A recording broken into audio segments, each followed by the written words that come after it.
Bonjour les amis, bienvenue sur ce nouveau podcast du site commentphotographier.com. Alors aujourd'hui, je voulais aborder avec vous la problématique quand on est en mode manuel, parce que je sais que beaucoup de débutants veulent à tout prix travailler en mode manuel. C'est pas forcément une bonne idée, mais bon, je ne peux pas vous en empêcher. Donc l'objectif, c'est de vous donner quelques petites astuces pour être un peu moins dans la galère. Quand galère il y a, évidemment, parce que c'est pas le cas de tout le monde. Alors, quand on est en mode manuel, qu'on manque de lumière, bien souvent on va manquer de lumière. Ça va être rare quand on aura trop de lumière, ça arrive, mais 80% du temps, on est souvent avec des images trop sombres. Pourquoi ? Parce qu'il fait pas beau, on est en intérieur, c'est le soir, il y a plein de choses qui vont faire qu'on sera plus souvent en manque de lumière qu'avec trop de lumière. Mais après, on pourra voir éventuellement les deux. Alors première chose, quand on va manquer de lumière, donc la première chose que l'on va pouvoir faire, c'est le temps de pause, la vitesse. Donc, quand on est trop sombre, on va prendre une vitesse un peu plus longue. C'est-à-dire qu'on va avoir un temps de pause, par exemple, on est au 125e, on va passer au 60e. Donc là, on va ralentir notre vitesse, donc on aura un temps de pause un peu plus long, et on va augmenter la quantité de lumière qui va rentrer sur le capteur. Donc on va éclaircir notre photo. Au même titre que si vous êtes trop clair avec votre vitesse, vous allez l'accélérer. Si je suis au 125e et que je suis trop clair, je peux passer au 250e de seconde. Comme ça, je vais assombrir mon image et éventuellement avoir l'exposition souhaitée. Ensuite, c'est le diaphragme qui va pouvoir nous aider au niveau de la luminosité de notre image. Après, il va falloir utiliser ces éléments en fonction de ce que l'on veut. Alors le diaphragme, si vous êtes trop sombre, eh bien il va falloir ouvrir le diaphragme.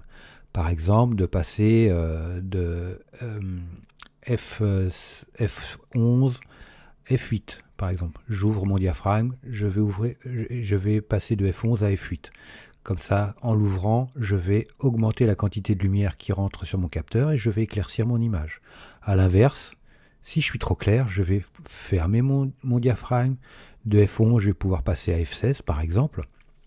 Comme ça, de photo claire, je vais assombrir mon image et éventuellement avoir l'exposition voulue. Ensuite, on a la sensibilité ISO, pareil. On va pouvoir modifier la sensibilité ISO en fonction de l'image que l'on a. Si je suis trop sombre sur ma photo, je vais augmenter ma sensibilité ISO. Par exemple, passer de 400 à 800 ISO.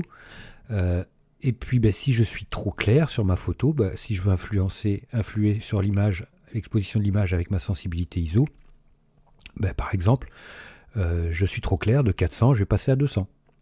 400 ISO, je descends à 200 ISO, je vais réduire la sensibilité ISO de mon appareil photo, donc ma photo va être plus sombre.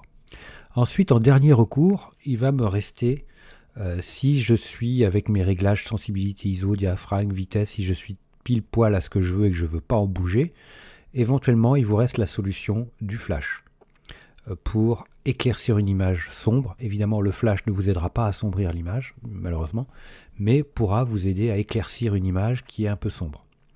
Après, tout va dépendre du sujet. Si c'est le Mont Saint-Michel, le coup de flash, il ne va pas vous aider beaucoup.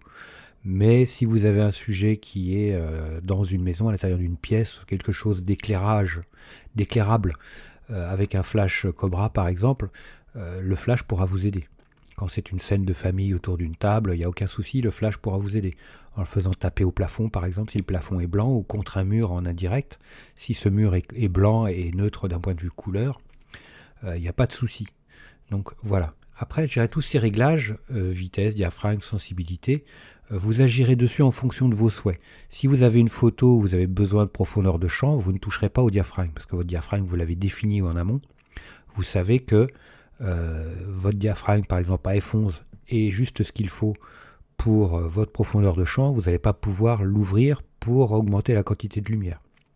Donc vous allez devoir jouer sur la vitesse ou la sensibilité, ou les deux. Si vous avez une problématique de vitesse avec un sujet dynamique, c'est évident que vous n'allez pas pouvoir toucher à la vitesse, parce que votre vitesse elle est réglée en fonction des mouvements de votre sujet. Donc vous n'allez pas pouvoir toucher votre vitesse. Vous allez devoir toucher le diaphragme ou la sensibilité ISO, ou les deux en fonction de ce que vous voulez faire. Donc vous voyez que c'est à vous de voir, de définir quel élément bouger en fonction de votre problématique. Image trop claire, image trop sombre. Voilà les amis. N'hésitez pas en commentaire pour nous donner si vous avez des idées, des astuces supplémentaires. Il n'y a aucun souci, bien au contraire. Laissez-moi un like, moi je vous like super fort. N'hésitez pas à partager ce podcast. N'hésitez pas à vous abonner à ce podcast, à vous abonner à la chaîne YouTube. N'hésitez pas à me laisser 5 étoiles si vous êtes sur Apple Podcast. Et puis écoutez, je vous dis à très vite pour de nouvelles aventures. Ciao les amis. Dernière petite chose avant de se quitter, si ce n'est pas déjà fait, je vous encourage à faire partie de ma liste de contacts pour bénéficier de conseils quotidiens, d'astuces photographiques, de choses vraiment utiles et intéressantes à connaître, à savoir, ou à se faire rafraîchir la mémoire sur certains sujets. Il y a toujours un intérêt à avoir un petit lien entre nous au niveau quotidien. Il y a aussi quelques réclames commerciales, je dirais, de temps en temps. Voilà, donc n'hésitez pas à aller voir sur les formulaires du site comment-photographier.com. Vous en avez sur les articles au niveau de la colonne de droite ou autrement en bas d'article, vous avez des formulaires un peu partout et vous pourrez comme ça ainsi faire partie de la liste de contacts.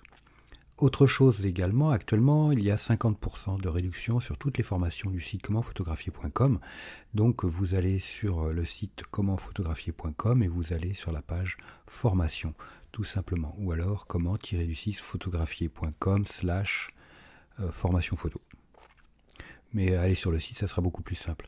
Donc vous avez 50% avec le code 5050 en chiffre arabe et vous pourrez bénéficier de toutes les formations à moitié prix. Vous avez une quarantaine de formations sur la photo de paysage, vous avez des formations sur le portrait, vous avez des formations sur les photos d'enfants, sur les photos flash, sur la photo culinaire, j'en passe et des meilleurs les amis.